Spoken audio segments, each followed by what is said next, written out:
Assalamualaikum warahmatullahi wabarakatuh. Kami dari kelompok 4 akan mempresentasikan hasil kerja kelompok kami mata kuliah struktur data dengan materi algoritma backtracking. Sebelumnya perkenalkan anggota kelompok kami. Yang pertama, Akbar Fariki Romadona dengan NIM 19317300018. Yang kedua, Devi Noventis Teorini dengan NIM 19317300055. Yang ketiga, Fahmi Akbar Rafsanjani Ahmadi dengan NIM 19317300151.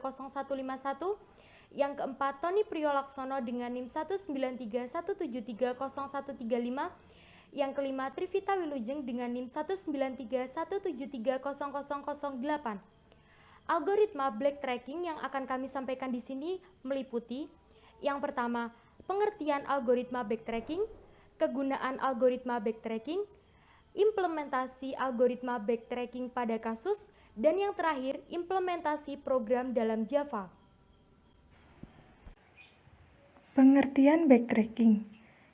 Pengertian backtracking yang pertama, backtracking atau runut balik adalah algoritma berbasis depth first search atau disingkat DFS untuk mencari solusi persoalan secara lebih efisien. Yang kedua, backtracking merupakan perbaikan dari algoritma brute force yang secara sistematis mencari solusi persoalan di antara semua kemungkinan yang ada. Dengan metode backtracking, kita tidak perlu memeriksa semua kemungkinan atau solusi yang ada. Hanya pencarian yang mengarah ke solusi saja yang selalu dipertimbangkan. Hal ini mengakibatkan suatu pencarian dapat dihemat atau lebih efisien. Yuk kita lihat pohon solusi berikut. Misalkan, pohon di samping menggambarkan solusi dari suatu permasalahan. Untuk mencari solusi 5, maka jalan yang ditempuh adalah 1, 2, dan 5. Demikian pula dengan solusi-solusi yang lain. Algoritma backtrack akan memeriksa mulai dari solusi yang pertama, yaitu solusi 5. Jika ternyata solusi 5 bukan solusi yang layak, maka algoritma akan melanjutkan ke solusi 6. Maka jalan yang ditempuh adalah 1, 2, dan 6. Kedua solusi ini memiliki jalan awal yang sama, yaitu 1 dan 2. Jadi, daripada memeriksa ulang kembali 1, kemudian 2, maka hasil 1, 2 disimpan terlebih dahulu dan langsung memeriksa solusi 6. Algoritma backtracking atau runut balik merupakan salah satu metode pemecahan masalah yang termasuk dalam strategi yang berbasis pencarian pada ruang status. Langkah-langkah pencarian solusi dengan backtracking adalah sebagai berikut. Solusi dicari dengan membentuk lintasan dari akar ke daun simpul yang sudah dilahirkan dinamakan simpul hidup, dan simpul hidup yang diperluas dinamakan simpul expand node. Jika lintasan diperoleh dari perluasan simpul E tidak mengarah ke solusi, maka simpul itu akan menjadi simpul mati, di mana simpul itu tidak akan diperluas lagi. Jika posisi terakhir ada di simpul mati, maka pencarian dilakukan dengan membangkitkan simpul anak yang lainnya, dan jika tidak ada simpul child, maka dilakukan backtracking ke simpul parent. Pencarian dihentikan jika telah menemukan solusi atau tidak ada simpul hidup yang dapat diperlukan.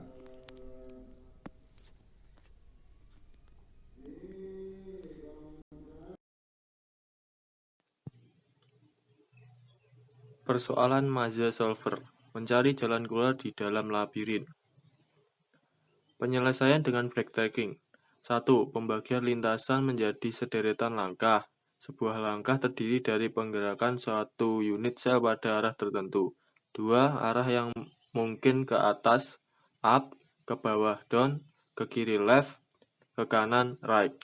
3. Bagaimana mengetahui langkah yang mana yang perlu dijejaki kembali.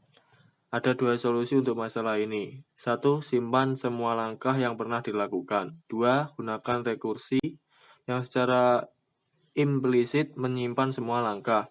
Rekursi adalah solusi yang lebih mudah.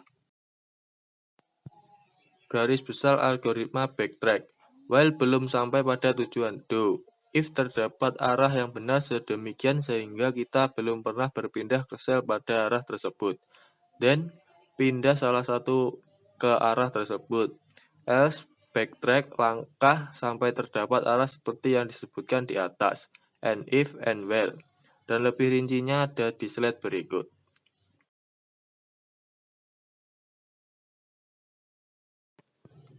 Pada slide ini memperlihatkan runut balik dengan garis putus-putus pada sebuah labirin. Dan berikut adalah contoh gambar backtracking pada sebuah labirin. Pengimplementasian dalam program Java. Di sini menggunakan program tikus dalam labirin. Labirin diberikan sebagai matriks biner n kali n dari blok di mana blok sumber adalah blok paling kiri atas, yaitu labirin 0.0. Dan blok tujuan adalah blok yang paling kanan bawah, yaitu labirin n-1 n-1. Seekor tikus mulai dari sumber dan harus mencapai tujuan. Tikus hanya bisa bergerak dalam dua arah, maju dan turun. Dalam matriks maze, 0 berarti blok adalah jalan buntu, dan 1 berarti blok yang dapat dilewati. Perhatikan bahwa ini adalah versi sederhana daripada masalah maze. Sebagai contoh, versi yang lebih kompleks bisa jadi bahwa tikus dapat bergerak dalam 4 arah, yaitu versi yang lebih kompleks lagi dengan jumlah gerakan yang tak terbatas. Langsung saja ke program Java. Di sini terdapat public class, beberapa public class yang berfungsi sebagai print untuk menampilkan mesh, dan juga ada untuk mencari solusi, yaitu untuk algoritma backtracking itu sendiri. Dan ini juga termasuk dalam penyelesaian masalah. Di sini untuk mengecek apakah penyelesaian tersebut benar-benar bisa untuk menemukan tujuan dari tikus tersebut. Dan ini adalah static void main. Di sini bisa menginputkan rutenya, yaitu di sini array mesh itu sendiri, lalu input, dan ini outputnya yaitu bentuk meshnya, bentuk labirinnya, dan solusi untuk mencapai tujuan. Thanks for your attention.